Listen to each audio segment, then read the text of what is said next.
The stories of Mahabharata, retold by Sudipta, Bhawmik.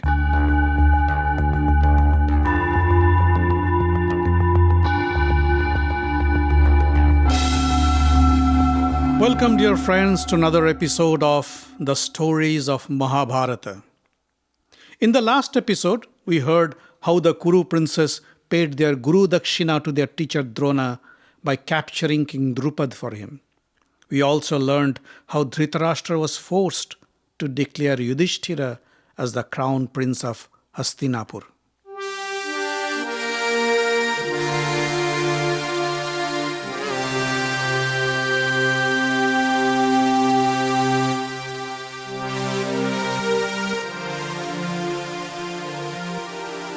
One day, Dhritarashtra called upon Yudhishthira and said, "My dear Yudhishthira, you and your brothers have been working too hard.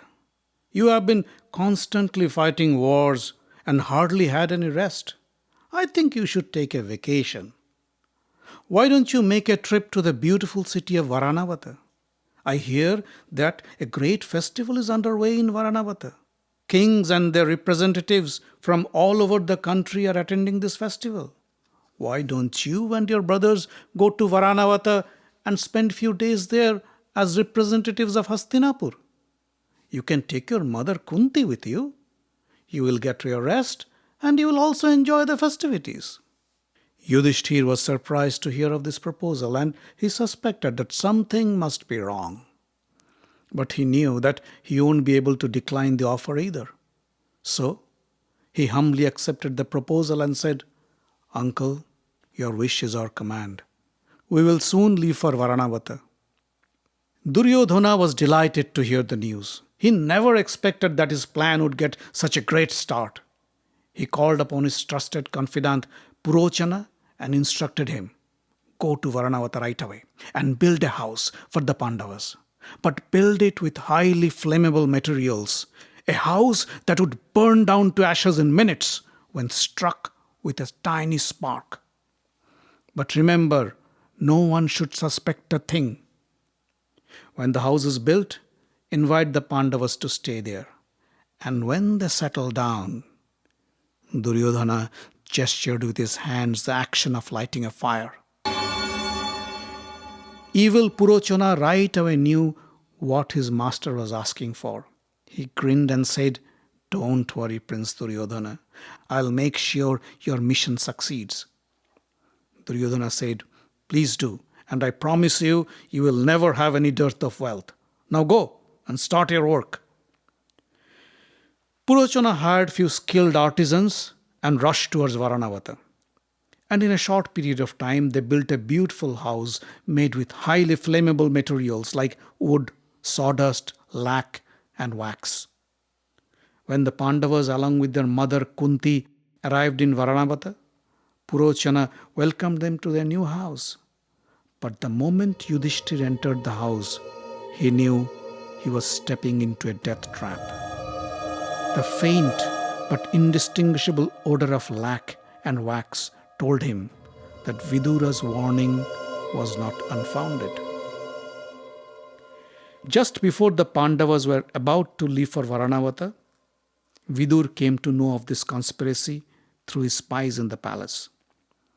But it was too late for him to do anything but to warn Yudhishthira. As the Pandavas were about to mount their chariots, Vidura spoke to Yudhishthira in a foreign language which only the two of them knew. He said, "One who knows the enemy's plans should work on ways to counter them. Remember, there are more ways than one to kill one's enemy. A fire can burn down a forest, but can hardly harm those who lives underground. Like a mole, they can escape through the fire through an underground tunnel. One who can navigate reading the stars and knows his ways can not only protect himself, but can also save the others. Do you understand?" Yudhishthira said, "I understand." On their way to Varanavata, Yudhishthira looked very concerned and thoughtful. Kunti asked him, What are you thinking of, my son? What did Vidur say to you? Yudhishthira said, Vidur warned us. There will be an attempt to murder us. Most likely, our house will be set on fire and we will be burned down with the house. He suggested that we plan for our escape. Inside the house, Yudhishthira explained the situation to his brothers. Bheema was quite upset. He asked, Why did you agree to live in this house when you knew perfectly well of this Duryodhana's plans? Let's go back to Hastinapur and demand an explanation from Duryodhana. Yudhishthira asked him to calm down. He said, We don't have any proof as yet. If we accuse them now, they would surely deny and blame us for suspecting them and causing ill feelings in the family. I suggest we play along and at the opportune moment we'll burn down the house ourselves and escape. The same day, a man arrived and met Yudhishthira. He was an expert tunnel digger and was sent by Vidura to dig a tunnel out of the house. And soon, secretly, he dug a deep and long tunnel from inside one of the bedrooms leading out into the forest. At night, the Pandava brothers and Kunti would sleep in the tunnel, while one of the brothers would stay awake on guard. During the day, the Pandavas would explore around the city of Varanabata and plan for an escape route. But Purochana was clever too. For almost a year, he showed no signs of antagonism towards the Pandavas. Rather, he was too kind to them and served them like a loyal servant to earn their trust. He stayed in one of the rooms and took care of all the household tasks. One day, Yudhishthira called his brothers and said, I think now is the time to make our move, else Purochana can strike any time. I have learned from Vidur that Duryodhana has already sent his signal. That evening, the Pandavas arranged for a grand feast. Sumptuous food and drinks were served to the guests. Purochana helped himself to quite a few pitchers of wine and soon fell asleep in his room. Little after midnight, when the entire city was in deep slumber, the Pandavas put the house on fire and slipped out through the tunnel under the house. The highly inflammable house, made of lac, wax and wood, burst into flames, and within minutes, nothing was left but a huge pile of smouldering ashes. Purochana too was burnt alive in the house in his sleep. And along with Purochana died a group of 5 tribal men and their mother. The night before, they had come to attend the feast, and after having a great meal and few bottles of wine, they lied down in a corner of the house and were fast asleep. Unfortunately, the fire killed them too. Next morning, when the people of Varanabata found the charred bodies of the 5 men and the woman, they figured those must be of the Pandavas. They all blamed their fate for this unfortunate accident. The news soon reached Hastinapur, and a deep sorrow engulfed the city. Bhishma, Drona, Kripa couldn't believe their ears. How could such gallant warriors be killed in a petty fire?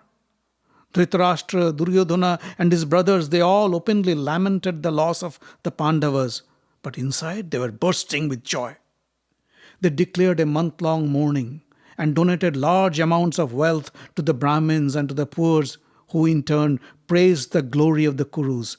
In fact, since the departure of the Pandavas, Duryodhana has been trying his best to appease the citizens of Hastinapur.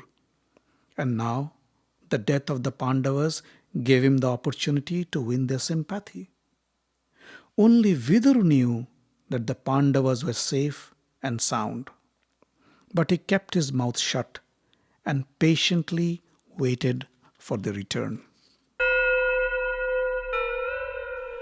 The Pandavas, along with their mother Kunti, came out of the tunnel into a dense forest outside the city. They followed the stars and ran towards the south. Kunti was getting tired. She was not accustomed to walk through the forests, and that too at night. She often tripped and fell on the uneven ground. Bhima said, "Mother, please let me carry you." She didn't even have the strength to object. Bhima lifted Kunti on his shoulders. He then said, "Brothers, let me carry you too. Then we can move much faster." With his superhuman strength, Bhima lifted his 4 brothers on his 2 arms, and the son of wind ran through the forest, bulldozing through the trees and boulders along the way to carve his path. Soon, they were miles away from the city. At dawn, they reached the banks of the Ganges River. They walked down the river bank to find a shallow spot to cross the river. Suddenly, they saw a large boat on the river and the boatman waving at them. The boatman introduced himself to Yudhishthira and said, "Vidura has instructed me to wait for you, and I have been waiting here for months. He asked me to take you down the river to any destination you want."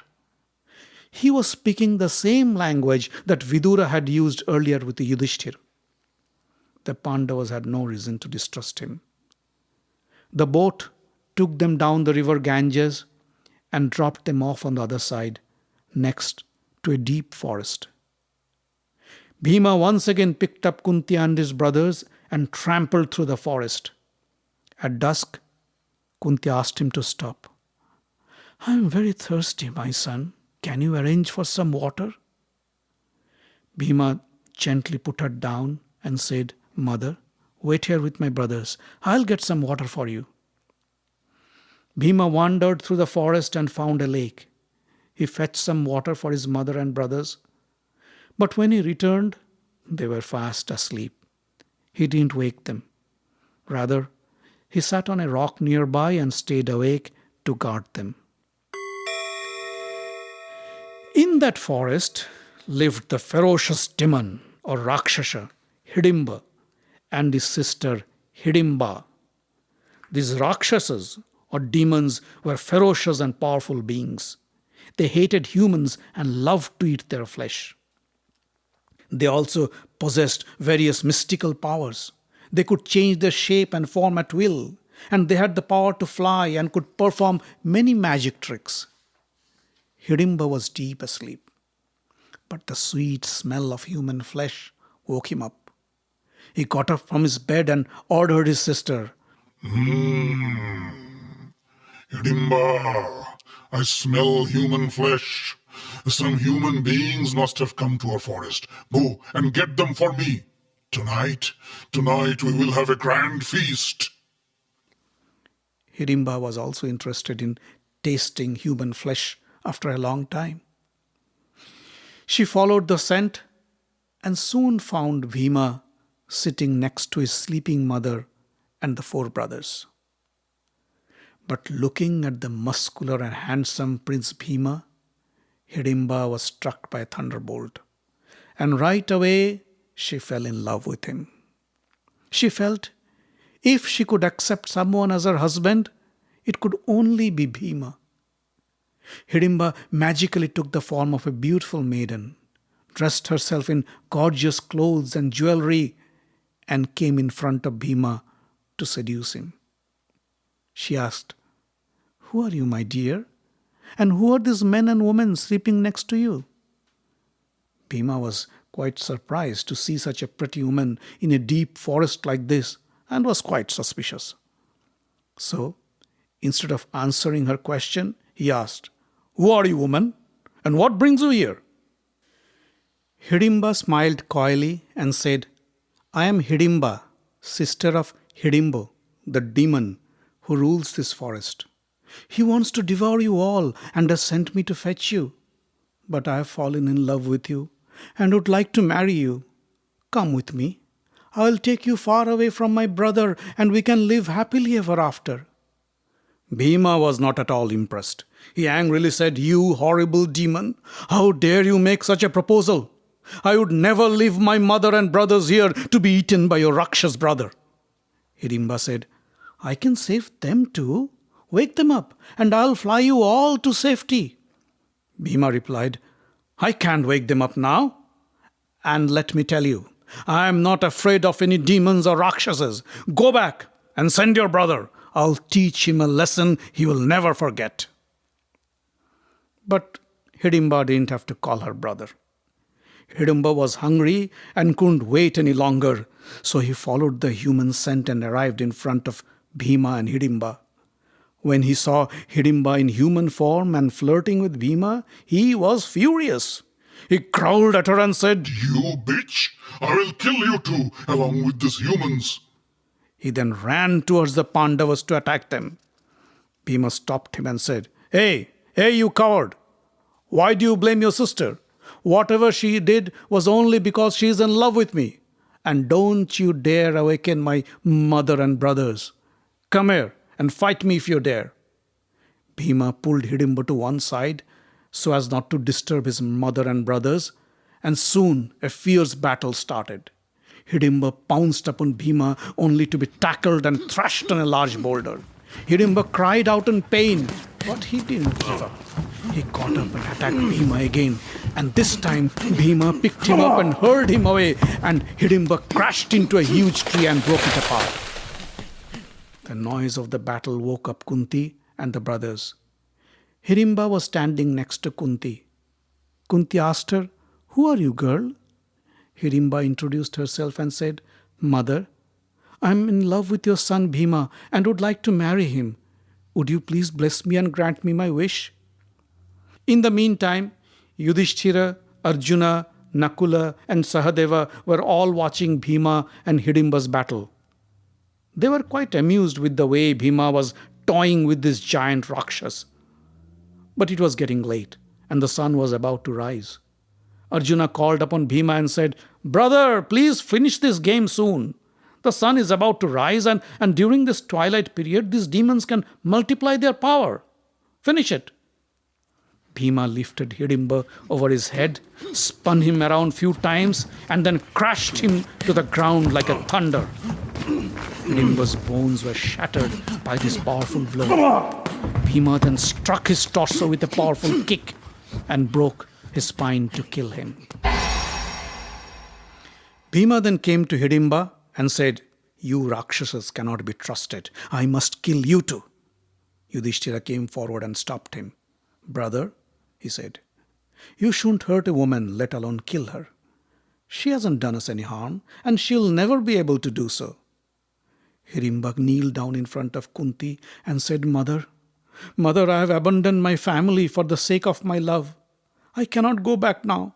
If you refuse me, I'll have no other option but to die. Please accept me as your daughter-in-law. Please let me marry him and take him with me. I promise I will return him whenever you want me to. Kunti looked at Yudhishthira for his advice. Yudhishthira said, Hidimba, since you love my brother so much, we can permit you to marry him, but for one condition. After marriage, Bheema can spend the day with you, but he must come back to us every evening. Hidimba gladly accepted. Bheema then said, Wait, I too have a condition. I'll marry you, but will stay with you only until you have a son. Hidimba agreed again. So, Bheema and Hidimba got married, following the Gandharva tradition of exchanging garlands. After marriage, Hidimba flew them all to a nice place in the Himalayas and started their conjugal life as per the conditions. In due course of time, Hidimba gave birth to a son. The son, being a Rakshas, grew up to adulthood almost immediately. He was named Ghatotkacha. Ghatotkacha was extremely powerful like his father Bheema, and also had the magical powers like his mother Hidimba. Ghatotkacha asked Kunti and the Pandavas, What can you do for your grandma, uncles? Kunti smiled and said, Dear Ghatotkacha, you are my eldest grandson and the first son of the Pandavas. Help us when we need you. Ghatotkacha said, Call me whenever you need any help. I'll arrive in a moment's notice. Saying so, he and Hidimba flew off to the northern Himalayas. The Pandavas continued their journey. By this time, they had grown long beards and long hairs. They wore clothes made of tree bark and looked just like the Brahmin sages of the forest. One day, they met their grandfather, Vyasa. Vyasa advised them they are not yet out of danger and they should stay in hiding for some more time. It took them to the village of Ekachakra to a Brahmin's house. There, the Pandavas lived as Brahmins in disguise and waited for further instructions from Vyasa.